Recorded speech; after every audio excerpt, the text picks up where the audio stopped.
जय हिंद सभी साथियों को। मैं राहुल यादव आप सभी का स्वागत करता हूं अपने YouTube channel target classes UP पर।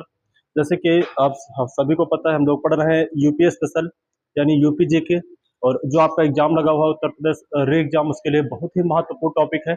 और यहाँ से अभी जो 17-18 फरवरी को जो पेपर हुआ था उसमें देखा गया है कि लगभग 10 से 11 क्वेश्चन एक एक सेक्टर में यहाँ से देखने को मिले थे। तो आप सभी लोग बने रहिए। आज हम लोग पढ़ने जा रहे हैं यूपी स्पेशल। कल हम लोगों ने पढ़ा था पिछली क्लास में, और हम लोगों ने मानचित्र के माध्यम से यूपी से संबंधित राज्य यानी जितने भी राज्य टच करते हैं और कौन से राज्य को उत्तर प्रदेश के कितने जिले टच करते हैं, कितनी अंतरराष्ट्रीय सीमा बनाता है उत्तर प्रदेश, से सारी चीजें हम लोगों ने पढ़ लिया था।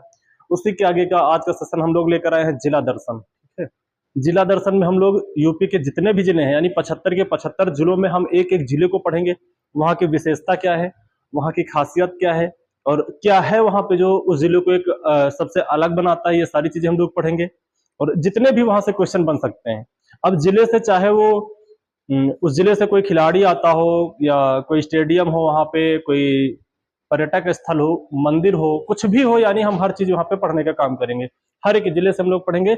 इसके बाहर इस बार उत्तर प्रदेश यानी उत्तर प्रदेश पुलिस में यूपी जीके से नहीं जाएगा, ये मैं आपसे वादा कर रहा हूँ। ठीक है, तो आज हम लोग शुरुआत करते हैं जिला दर्शन। और सबसे पहले हम ये जानेंगे कि जिला दर्शन में हमें पढ़ना क्या क्या है। सबसे महत्वपूर्ण तो ये हमें ये पता होना चाहिए कि जिला दर्शन के अंतर्गत हम कौन कौन सी चीजें पढ़ेंगे, कौन कौन सी चीजें हम कवर करने का काम करेंगे।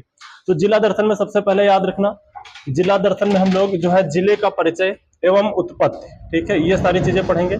यानी जिले का परिचय क्या है, किस वजह से, किस परिचय की वजह से वह जिला फेमस है, और उस जिले की उत्पत्ति कहाँ से हुई है, कैसे हुई है। ठीक है, और जिले का इतिहास, हर जिले का अपना अलग अलग इतिहास रहा है। बहुत सारे क्रांतिकारी हमारे इन्हीं यूपी के 75 जिलों से निकल कर आए हैं, तो यूपी का जो इतिहास है उसके विषय में पढ़ेंगे। और जिले के उपनाम, कुछ जिले हैं जिनके उपनाम रखे गए हैं, यानी किसी दूसरे नाम से भी जाना जाता है। हो सकता है वहां पे किसी चीज का उत्पादन होता हो, उसके नाम से जाना जाता हो। ये सारी चीजें हम लोग जानेंगे। आगे हम लोग पढ़ेंगे महत्वपूर्ण जो स्मारक और इमारतें हैं। किसी भी जिले में कुछ स्मारक या इमारतें ऐसी हैं, जैसे कि आपका आगरा के अंदर ताजमहल वगैरह है, ये सारी इमारतें, इन चीजों को पढ़ने का काम करेंगे। काशी में विश्वनाथ मंदिर है, और इलाहाबाद में बहुत सारी चीजें हैं। यही सारी चीजें हम लोग जानने का प्रयास करेंगे यहाँ पे। फिर आगे दिया हुआ जिले से संबंधित महत्वपूर्ण व्यक्तित्व। ठीक है, व्यक्तित्व में आपके वो आ जाएंगे, जैसे कि व्यक्तित्व में ये बोल सकते हैं जितने भी हमारे खिलाड़ी होते हैं किसी न किसी जिले से वो संबंधित होते हैं, या फिर और भी बहुत सारी चीजें व्यक्तित्व में आ जाएंगी। कोई राइटर हो सकते हैं, कोई लेखक हो सकते हैं, ये सारी चीजें हम लोग पढ़ेंगे। और अंत में हम लोग पढ़ेंगे जिले से संबंधित योजनाएं और परियोजनाएं। ठीक है, किसी न किसी जिले से कुछ योजना और परियोजनाएं जो संबंधित हैं, उन चीजों को हम लोग पढ़ने का काम करेंगे। कुछ और चीजें हैं, आइए इनको भी जानते हैं। हाँ, जिले से संबंधित करंट अफेयर्स भी हम लोग इसी में पढ़ेंगे। ठीक है, जिला दर्शन में ही पढ़ेंगे कि किस जिले से करंट के जितने भी क्वेश्चन बनते हैं वो सारी चीजें। और जिले से संबंधित हम लोग यानी कि राज्य कैसे कह सकते हैं। ठीक है, राज्य से संबंधित मुख्यमंत्री हैं, और जिले से अभी ये भी बोल सकते हैं जिले से संबंधित मुख्यमंत्री। तो ये नहीं कह रहा क्या जिले का भी मुख्यमंत्री होता है, क्या जिले का मुख्यमंत्री नहीं होता, लेकिन जिले से बनकर तो मुख्यमंत्री जाता है। जैसे हमारे माननीय मुख्यमंत्री योगी आदित्यनाथ जी हैं, तो वो किसी न किसी जिले से सांसद बनकर गए हैं, या फिर किसी न किसी जिले के निवासी तो हैं वो। ठीक है, तो ये जो जिलों से निकल के मुख्यमंत्री बने हैं, राज्यपाल बने हैं, या प्रधानमंत्री बने हैं, या राष्ट्रपति बनते हैं। जैसे कि भी पेपर में पीसीएस के पेपर में पूछा गया था कि जो हमारे पूर्व राष्ट्रपति यानी रामनाथ कोविंद जी हैं, उनका संबंध उत्तर प्रदेश के किस जिले से है। तो ऐसे ऐसे बहुत सारे क्वेश्चन पूछे जाते हैं। तो ये सारी चीजें हम लोग यहाँ पे पढ़ने का काम करेंगे। जिला दर्शन में ये सारी चीजें हम लोग कवर करेंगे। तो आइए हम लोग शुरुआत करते हैं जिला दर्शन की। ठीक है, और शुरुआत करेंगे सबसे पहले जो हम जिला लेने जा रहे हैं वाराणसी, यानी भगवान शंकर से संबंधित है। ठीक है, इसे शिवनगरी भी कहते हैं। तो हम लोग इसी जिले से शुरुआत करने जा रहे हैं, भगवान के नाम से, भगवान शंकर के नाम से। ठीक है, तो सभी लोग जानेंगे वाराणसी के विषय में। तो सबसे पहले याद रखना है कि वाराणसी जो है, इसका नाम कैसे पड़ा। ठीक है, तो यहाँ पर बताते हैं कि पहले यहाँ पे दो नदियां बहा करती थी। एक नदी का नाम हुआ करता था वरुणा, और दूसरे का नाम हुआ करता था अस्सी। ठीक है, इन दोनों नदियों को मिलाकर नाम जो है डाल दिया गया था वाराणसी। ठीक है, तो ये पूछा गया है, पहले कई बार पूछा गया है कि जो वाराणसी है इसका नाम कैसे पड़ा। तो जो वाराणसी है, यहाँ पर दो नदियां बहती थी, वरुणा और अस्सी। वरुणा तथा अस्सी नदियों के जो बहती थी, इन्हीं दोनों को जोड़कर बना दिया गया था वाराणसी। ये चीज आप लोग याद रखेंगे, ये आपसे पूछेगा। ठीक है, कि किन दो नदियों के नाम पर वाराणसी का नाम वाराणसी पड़ा था। फिर याद रखेंगे वाराणसी का जो है, या फिर काशी भी इसे बोल सकते हैं, का संस्थापक कौन था? तो इसका जो संस्थापक है वो देवोदास को माना जाता है। ये चीज जरूर याद रखेंगे, वाराणसी का संस्थापक किसे माना जाता है? देवोदास को माना जाता है। फिर आपसे पूछेगा पुराणों तथा लोक कथाओं के अनुसार वाराणसी पर राजा दशरथ तथा राजा राम ने शासन किया। तो आप लोग कहेंगे कि वो तो यहाँ पे अवध पे शासन करते हैं, यानी कौशल फैजाबाद के आसपास अयोध्या जी जहाँ पे है वहां पे शासन कर रहे थे। पर मैं आपको बता दूं इनका जो शासन यानी इनका जो क्षेत्र था, राज्य का जो विस्तार था सीमाओं का, उसी के अंतर्गत काशी भी आया करता था। इसका उल्लेख जो है महाजनपदों में किया गया है, क्योंकि प्रसेनजीत का जब विवाह होता है तो जो वाराणसी थी ये उनको दहेज में दे दी गई थी। इसके विषय में आइए आगे जानते हैं। तो ये याद रखेंगे कि दशरथ और राजा राम ने भी यहाँ पर शासन किया है वाराणसी पे। ये सारी चीजें आप लोग याद रखना है। हाँ, यहाँ पर दिया गया 16 महाजनपदों में से एक काशी महाजनपद था। आप सभी को पता है, काशी था, मगध था, वत्स था, ये सारे थे, कौशाम्बी वगैरह थे, चंपा भी था, ये सारे थे। उन्हें 16 महाजनपदों में एक कौन था? वाराणसी था। इसको याद रखेंगे। इसी महाजनपद की राजधानी वाराणसी, ठीक है, आज यूपी का जो है एक जिला बन चुका है, ये है। और उसके बाद आगे देखिएगा, वाराणसी से दो वस्तुओं के व्यापार के भी प्रसिद्ध साक्ष्य मिले हैं। पहले जो है वो सूती वस्त्र उद्योग के साक्ष्य मिले हैं, और दूसरे जो है घोड़े यानी अश्व व्यापार के भी साक्ष्य मिले हैं। बताया जाता है कि सूती जो कपड़े हैं यहाँ से व्यापार किया जाता था, ठीक है, वाराणसी से। और दूसरी चीज यहाँ से घोड़ों का व्यापार होता था। यहाँ पे अच्छी नस्ल के घोड़े भी मिलते थे प्राचीन काल में। ये सारी चीजों के साक्ष्य यहाँ से मिले हैं, ठीक है। आगे आइए जानते हैं जो महाजनपद काल में, ठीक है, कौशल के राजा जो प्रसेनजीत थे, इन्हें याद रखेंगे। जो कौशल के राजा थे प्रसेनजीत, और इन्हीं के शासन काल में यहाँ पर काशी पर इनका शासन चल रहा था, ठीक है। और प्रसेनजीत की एक बहन होती है जिसका नाम होता है महाकोसला। ये चीजें हमने आपको महाजनपद काल में भी बता रखा है। प्रसेनजीत की जो बहन थी महाकोसला, इसका विवाह मगध के शासक जो बिंबसार होते हैं इनके साथ हो जाता है। तो बिंबसार को हमने आपको बता रखा है, हर्यक वंश के एक शासक हुआ करते थे बिंबसार, ठीक है। और हर्यक वंश को पितृहंता वंश के नाम से जाना जाता था। इसी के उदयन वगैरह, नागदशक वगैरह इसी के सब हुए हैं शासक जो थे, ठीक है। अजातशत्रु भी इन्हीं का पुत्र हुआ करता था। तो इन्हें याद रखेंगे। जब प्रसेनजीत की बहन महाकोसला का विवाह बिंबसार से होता है, तो जो ये प्रसेनजीत थे इसने अपनी बहन को दहेज के रूप में जो है काशी को दे दिया था, ठीक है। इसे याद रखेंगे। ये दिया गया है, बिंबसार का जो विवाह था महाकोसला से होता है, और दहेज के रूप में इन्हें काशी दिया जाता है। ये आपसे पूछेगा कि जो काशी थी उसे दहेज में किसे दिया गया था? तो याद रखेंगे बिंबसार को दिया गया था। और दान में किसने दिया था? तो प्रसेनजीत ने अपनी बहन की शादी में दान दिया था, ठीक है। और बिंबसार कौन थे? तो बिंबसार को आप सभी लोग याद रखेंगे, हर्यक वंश के शासक थे जो मगध के एरिया में शासन कर रहे थे। ये सारी चीजें आप लोग एकदम याद रखिएगा, ठीक है। आगे दिया गया है काशी के प्रमुख मंदिर, ठीक है। काशी में बहुत फेमस मंदिर है, और आप सभी लोग काशी गए भी होंगे, बहुत सारे लोग आप में से गए होंगे। यहाँ की जो काशी की जो आरती है बहुत भव्य, दुनिया में सबसे फेमस आरती होती है यहाँ पर, ठीक है। और बनारस को जो है घाटों का शहर भी कहा जाता है, बहुत सारे घाट हैं। और यहाँ के घाट पे यानी एक मूवी भी बनी है सनी देओल की जिसका नाम है मोहल्लास सी। समय मिले तो आप सभी लोग जरूर देखिएगा, ठीक है। जिसमें वहाँ के जो पंडित लोग हैं, मोहल्लास सी जो मूवी है, जो काशी के पंडित लोग हैं उनकी वास्तविकता को वहां पे दर्शाया गया है। तो समय मिले तो आप सभी लोग जरूर देखेंगे। तो काशी के प्रमुख मंदिरों की बात करेंगे तो सबसे पहले जो वहां का जो फेमस है, वहां की जान है, काशी विश्वनाथ मंदिर, ठीक है। बहुत ज्यादा फेमस मंदिर है, दुनिया भर से लोग यहाँ पर घूमने के लिए आते हैं। तो काशी विश्वनाथ मंदिर को याद रखेंगे। यह जो है भगवान शिव को समर्पित है। सबसे पहले तो ये चीज याद रखेंगे, ठीक है, कि यह मंदिर जो है भगवान शिव को समर्पित है। और भगवान शिव के 12 ज्योतिर्लिंग जो है उनमें से एक है। यह माना जाता है कि जो भगवान शिव है उनके 12 ज्योतिर्लिंग हैं, और उन 12 ज्योतिर्लिंगों में से एक है काशी विश्वनाथ का मंदिर, ठीक है। ये चीज आप लोग याद रखेंगे। फिर आगे दिया गया, इस मंदिर को औरंगजेब के द्वारा तोड़वाया गया था, ठीक। जब औरंगजेब यानी मुगल बादशाह जब दिल्ली की गद्दी पर बैठा हुआ था तो उसने इस मंदिर को तोड़वाने का भी काम किया था।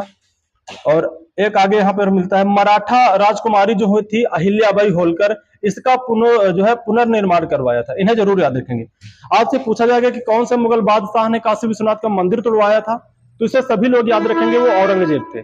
और आपसे पूछा जाएगा कि काशी विश्वनाथ मंदिर का जो निर्माण किस महारानी ने कराया था, तो उन्हें याद रखेंगे, मराठा राजकुमारी अहिल्याबाई होलकर ने इसका जो है पुनर्निर्माण करवाया था। इसे याद रखेंगे, ठीक है।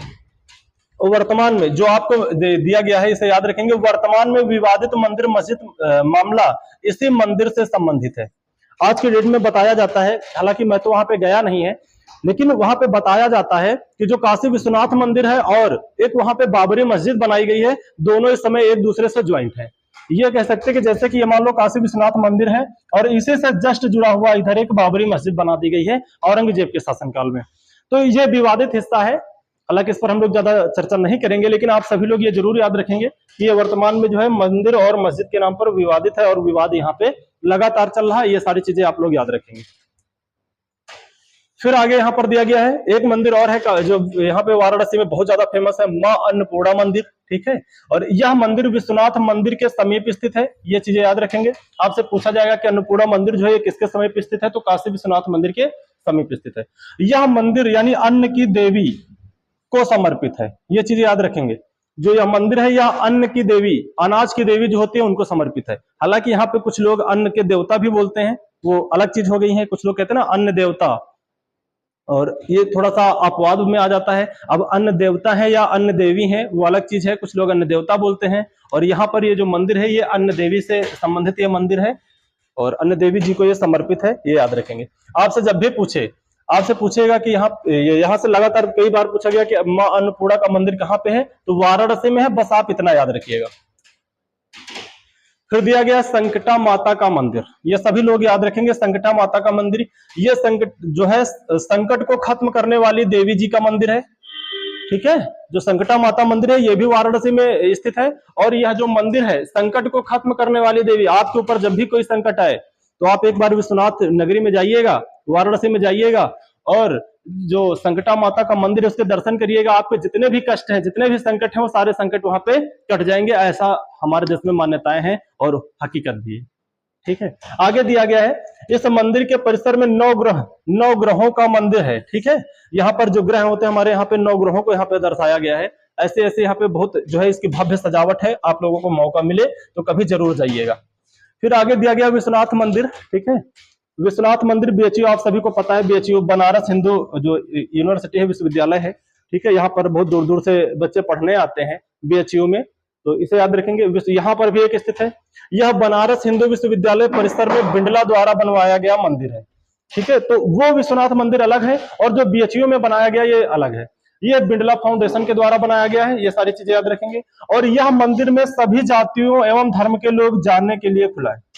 जो यहाँ पे बनाया गया बीएचयू में कौन सा, बनारस हिंदू विश्वविद्यालय में जो बनाया गया बिंडला फाउंडेशन के द्वारा विश्वनाथ मंदिर, यहाँ पर किसी भी जाति या किसी भी धर्म के लोग जा सकते हैं। सबके लिए यह दरबार खुला है। यहाँ पर किसी के लिए कोई रोक नहीं है। ठीक है ना, तो ये सारी चीजें आप लोग याद रखेंगे। फिर आगे दिया गया तुलसी मानस मंदिर। यहीं पर है, वाराणसी में एक मंदिर पड़ता है तुलसी मानस मंदिर। यह मंदिर भगवान राम को समर्पित है। इसे याद रखेंगे। ठीक है, आपसे जब भी पूछा जाए, पूछा गया था एक बार यूपी पुलिस में ही पूछा गया कि तुलसी मानस मंदिर कहां पर स्थित है, तो वाराणसी में स्थित है। और आपसे पूछ ले कि तुलसी मानस जो मंदिर है ये किसको समर्पित है, तो भगवान राम को समर्पित है। ये चीजें आप लोग याद रखेंगे। फिर दिया गया है संकट मोचन मंदिर। ठीक है, और संकट मोचन के नाम तो आपको पता है कि संकट मोचन के नाम से किसे जाना जाता है, आप सभी को पता है। तो जो संकट मोचन मंदिर है यह मंदिर भगवान यानी हनुमान जी को समर्पित है। ठीक है, इसे याद रखेंगे, हनुमान जी को समर्पित है। ये चीज आप लोग बहुत अच्छे से जानते हैं। तो आपसे जब पूछा जाए कि संकट मोचन मंदिर कहां पर है, तो संकट मोचन मंदिर वाराणसी के अंदर मिलता है। ये चीज आप लोग याद रखेंगे। फिर इसके आगे दिया गया है दुर्गा माता मंदिर। ये भी वाराणसी में स्थित है। यह 18वीं सदी का मंदिर है। सबसे पहले तो ये याद रखेंगे, जो दुर्गा माता मंदिर है 18वीं सदी का मंदिर है। यह शक्त संप्रदाय के जो संबंधित है। ठीक है, एक शक्त संप्रदाय हुआ करता है, इससे संबंधित है। यह दुर्गा माँ को समर्पित है। ठीक है, तो आपको यहाँ पर लिखा ही है दुर्गा माता मंदिर, तो ये दुर्गा माँ को समर्पित है। ये तो आपको अच्छे से पता ही होगा। फिर है एक भारत माता मंदिर। भाई इसे जरूर याद रखेंगे, भारत माता मंदिर। आपसे ये तो लगातार पूछा गया। एक बार लेखपाल में भी पूछा गया था कि भारत माता मंदिर कहाँ स्थित है, तो भारत माता मंदिर जो है ये वाराणसी में स्थित है। ठीक है, और इसका जो सबसे मुख्य बात है इसे याद रखेंगे, इसे 1936 में महात्मा गांधी के द्वारा इसका उद्घाटन किया गया था। ये भी पूछ लेता है कि जो भारत माता मंदिर वाराणसी के अंदर स्थित है इसका उद्घाटन किसके द्वारा किया गया था, तो इसका उद्घाटन जो है वो महात्मा गांधी के द्वारा किया गया था। इसे सभी लोग याद रखेंगे। ठीक है, और भारत देश को माता के रूप में दिखाया गया है। ठीक है, इस मंदिर में भारत जो देश है इसको माता के रूप में दिखाया गया है। ये लोग याद रखेंगे। और ये जरूर याद रखेंगे, भारत माता का जो मंदिर था इसका उद्घाटन किसने किया था, तो महात्मा गांधी जी के द्वारा किया गया था। और कब किया गया था, तो 1936 में किया गया था। ये चीजें आप लोग याद रखेंगे। फिर दिया गया है काशी के उपनाम। हाँ, ये उपनाम तो लगातार छाए रहते हैं पेपरों में, ठीक है। उपनाम आप जरूर याद रखेंगे, काशी के कौन कौन से उपनाम है। इसमें से सबसे पहला उपनाम आप याद रखेंगे, जो सबसे पहला उपनाम है यह है मुक्ति नगरी। भाई बताते हैं कि एक बार आप जाइए काशी, एक बार आप काशी जाइए, मन से वहां पूजा करिए, आराधना करिए अपना पूरा मन से, और आपको मुक्ति मिलेगी, ठीक है। तो इसे मुक्ति नगरी के नाम से भी जानते हैं। दूसरा पंडा नगरी, ठीक है। यहाँ के जो पंडा नगरी आप समझ रहे हो, पंडा जो शब्द है ये पंडितों के लिए प्रयोग किया जाता है। तो बताया जाता है कि दुनिया के सबसे विद्वान जो पंडित है वो बनारस में ही पाए जाते हैं। और जो हमारे एक मराठा साम्राज्य के एक संस्थापक थे, कौन थे, शिवाजी ने अपने राज्याभिषेक के समय जो है बनारस से ही पंडित जो है मंगाया था अपना राज्याभिषेक करवाने के लिए। तो आप सभी लोग बताएंगे, कमेंट करके बताएंगे कि जो शिवाजी थे बनारस से किस पंडित को बुलाया था, उस पंडित का नाम आप लोग बताएंगे, ठीक है। तो बनारस जो है यहाँ के बहुत विद्वान पंडित होते हैं। हालांकि वहां के जो पंडित हैं वो पंडितों की तो बहुत सारी चीजें हैं, अफवाह भी हैं, अपवाद भी हैं। तो अगर आपके वहां को पंडितों की विशेषता जाननी है तो आप एक बार मोहल्ला अस्सी मूवी सनी देओल की जरूर देखिएगा, आपको वहां के पंडितों की पूरी जो कहानी है वो आपको मिल जाएगी, ठीक है। तो और जो दूसरा नाम होता है मुक्ति नगरी, इसे याद रखेंगे। तीसरा नाम जो होता है काशी का उपनाम सीढ़ी नगरी। यहाँ पर बहुत सारी जो सीढ़ियां बनी हुई है, गंगा माँ के स्नान के लिए जब आप जाएंगे तो वहां पे सीढ़ियां मिलेंगी, तो इसे सीढ़ी नगरी के नाम से भी जाना जाता है। और इसे घाटों तथा मंदिरों की नगरी भी कहते हैं, ठीक है। और विश्वनाथ की नगरी भी कहते हैं। ये 5 उपनाम है वाराणसी के, और पांचों आप लोग रट के रखिए, इसमें से कोई आपसे छूटना नहीं चाहिए। यहां से कई बार क्वेश्चन पूछे जा चुके हैं। तो पहला मुक्ति नगरी, दूसरा पंडा नगरी, और तीसरा सीढ़ी नगरी, चौथा घाटों तथा मंदिरों की नगरी, और पांचवा जो है वो विश्वनाथ नगरी भी कहते हैं। ये सारी चीजें आप लोग याद रखेंगे। फिर आगे दिया गया है बनारस से संबंधित कुछ अन्य तथ्य, ठीक है। इसी से जुड़े हुए कुछ अन्य तथ्य हैं, उनको जानेंगे। जिसमें सबसे पहले दिया गया है जो एक ट्रेविनियर नामक एक विद्वान थे, ठीक है, इसे याद रखेंगे। ट्रेविनियर नामक जो विद्वान ने काशी को भारत का एथेंस कहा है, ठीक है। तो आपसे ये पूछेगा कि काशी को भारत का एथेंस किसने कहा था, तो इसे याद रखेंगे, ट्रेविनियर नामक विद्वान ने कहा था। ये सारे क्वेश्चन बहुत बार पूछे गए हैं और ये ज्यादातर प्रीवियस ईयर के क्वेश्चन है। मैं आपको यहाँ से अब की बार जो मैं आपको पढ़ा रहा हूं, यहाँ से कुछ बाहर नहीं जाएगा, ये आप यकीन करिए। और नोट्स के साथ ही आप बना के पढ़िए, यूपी स्पेशल से आपका कोई भी क्वेश्चन नहीं छूटेगा इस बार। चाहे आप उत्तर प्रदेश लेखपाल में बैठे, चाहे उत्तर प्रदेश पुलिस में बैठे, या फिर यूपी एसआई में बैठे, यूपी के किसी भी एग्जाम में आप बैठे, इससे बाहर क्वेश्चन नहीं जाएगा, ठीक है। ये सारी चीजें आप लोग याद रखेंगे। आगे दिया गया है 1765 में बनारस की संधि के बाद, ठीक है, 1765 में बनारस के संधि के बाद अशफाक उद्दौला का जो अधिकार खत्म हुआ और अंग्रेजों का बनारस पर अधिकार हो गया, ठीक है। और जो रानी लक्ष्मीबाई थी, इन्हें याद रखेंगे, रानी लक्ष्मीबाई जो मणिकर्णिका के नाम से जानी जाती है, इनका भी संबंध बनारस से है, ये आप लोगों को पता है, इसे याद रखेंगे। रानी लक्ष्मीबाई का भी संबंध जो है बनारस घराने से।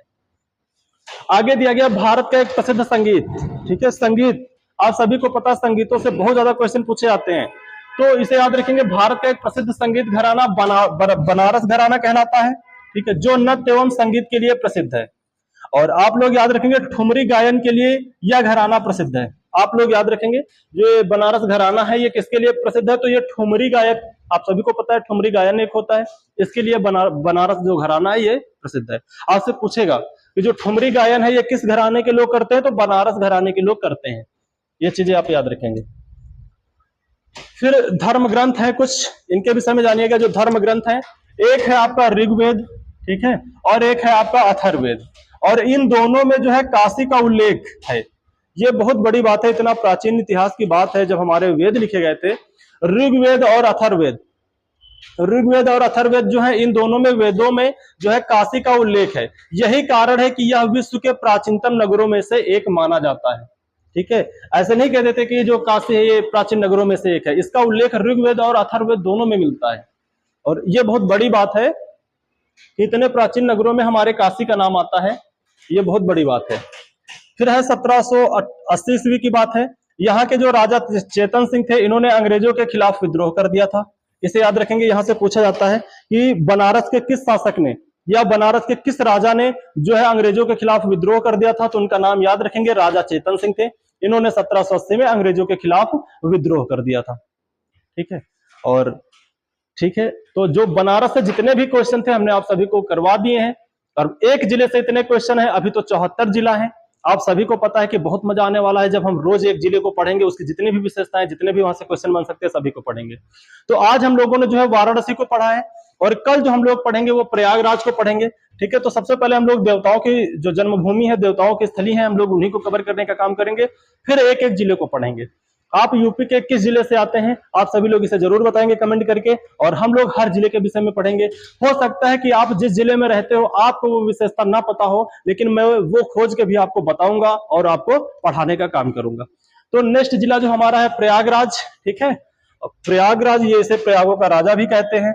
ठीक है, इसका जो पुराना नाम है वो प्रयागराज ही था, और ये अकबर के द्वारा जो है बदल दिया गया था। अकबर ने इसका नाम इलाहाबाद कर दिया था, और वर्तमान में उत्तर प्रदेश के मुख्यमंत्री माननीय योगी आदित्यनाथ जी ने फिर से इलाहाबाद का नाम बदलकर प्रयागराज कर दिया है। ये चीजें आपको पता है, तो इसके विषय में हम लोग कल अच्छे से पढ़ेंगे।